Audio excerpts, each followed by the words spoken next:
Hello everyone, Lisa Sabaniak here from lifelikeaminute.com, coming to you live to talk about some more strategies for beating imposter syndrome. So, as you know, imposter syndrome, it gives you that real idea that you are not good enough, right? It really is going on that belief that anybody else would be better at insert whatever than you would be, right? That you're waiting for people to figure out that you are not good enough for being a mom or being a wife or your job or whatever it is, doesn't matter.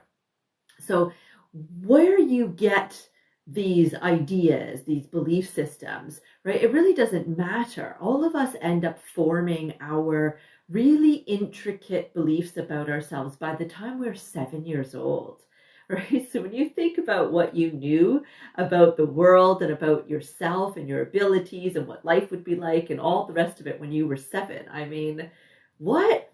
So to think that, you could have bent down and tied your shoelace could have broken and you could have thought that was the end of the world, had that moment when you're like, oh, I'm so stupid. And that could have actually stuck with you enough in your unconscious mind to start a whole belief pattern going. So, that's absolutely ludicrous that we would then carry that belief, but that's exactly what we do. And from that point on, we're just looking for evidence to back us up because oddly, we don't want to be wrong, even though to be wrong would actually be a really good thing.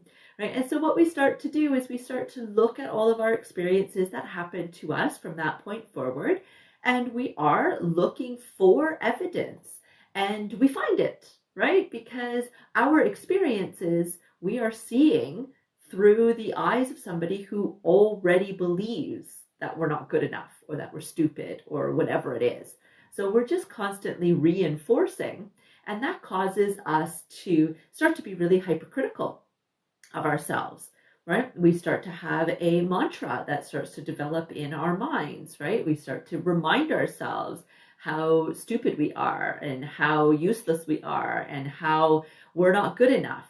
And we start to then allow that mantra to come into play and keep us from doing all kinds of things that we want to do, right? Maybe going for that job promotion or looking for new work altogether or starting your own business or recovering from child abuse, or the list just goes on and on and on, from things that are very small to things that are very, very large. We start to talk our way out of it, right? Because of that mantra.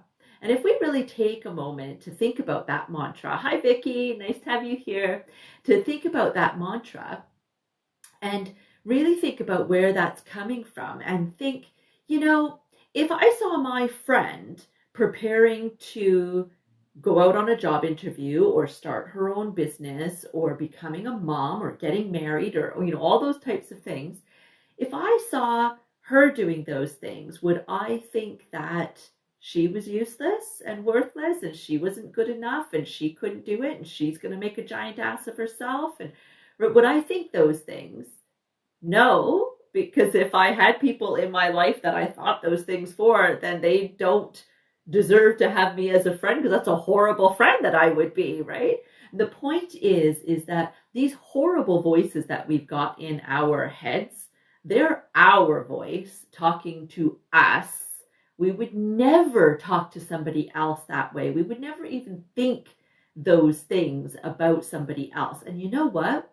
Nobody else is thinking those things about you either. They see a totally different you than what you see when you look in the mirror.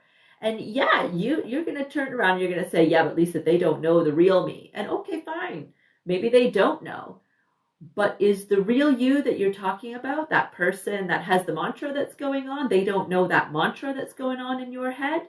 Oh, rest assured they do, because they've probably heard you use language that lets them know that you've got that kind of mantra. Maybe they've got that kind of mantra as well, right? But despite having that mantra, they're able to actually still go through with whatever it is that they're looking at doing. They don't talk themselves out of doing it, right? They don't allow it to hinder them. Why? It's not because they're better than you. It's not because you're useless and you're worthless and you're too stupid and you're not good enough to do this. It's because they figured out that one little trick. And as well as many, many other things, I'm sure. But that one trick that I'm talking about today is actually getting clear and shutting up the voice, right?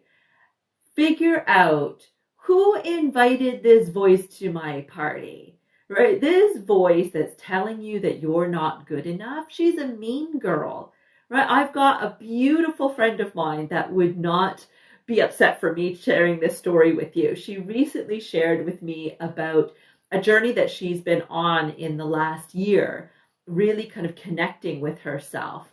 And she's realized in her path that she has a bunch of mean Karens. Now, her name is Karen, right? So that makes sense. She's got a bunch of mean Karens.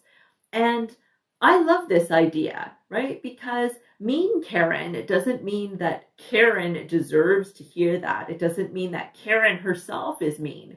It means that the voice that's in Karen's head, that imposter syndrome voice, is mean. And when you can actually realize that that voice is mean, it changes the narrative. Because before you decided that voice was mean, you decided that voice was right.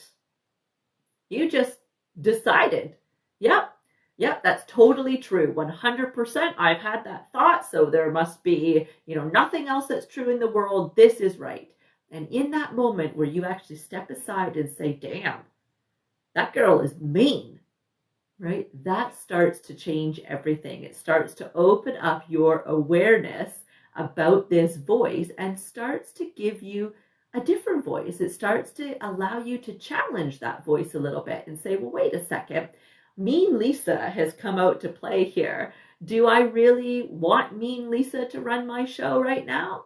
Is there maybe something that I could do to make myself feel better about myself right now? Maybe it's taking some time out and having some self-care, or maybe there's something that you're really, really good at, that if you just took a couple of moments right now and did that thing, that would start to boost up your confidence a little bit, right? Whatever it is. So realizing that mean Karen or mean Lisa or mean Bob or whoever we're talking about, right? That mean person, that mean side of your ego is the voice that is causing your imposter syndrome immediately means that you are no longer just assuming that that voice is right. And now the fun gets to begin because you get to decide, am I going to challenge this voice? Am I just going to believe it willy-nilly? Or would I like to see if there's some nice Lisas in there, some nice Karens, some nice Bobs, whatever your name is, right? So my tip for beating imposter syndrome today is to get clear on where the mean kids are coming from. I hope that this helps. Bless, stay healthy, stay safe, and let me know your thoughts and what's working for you. I would love to hear from you. Bye.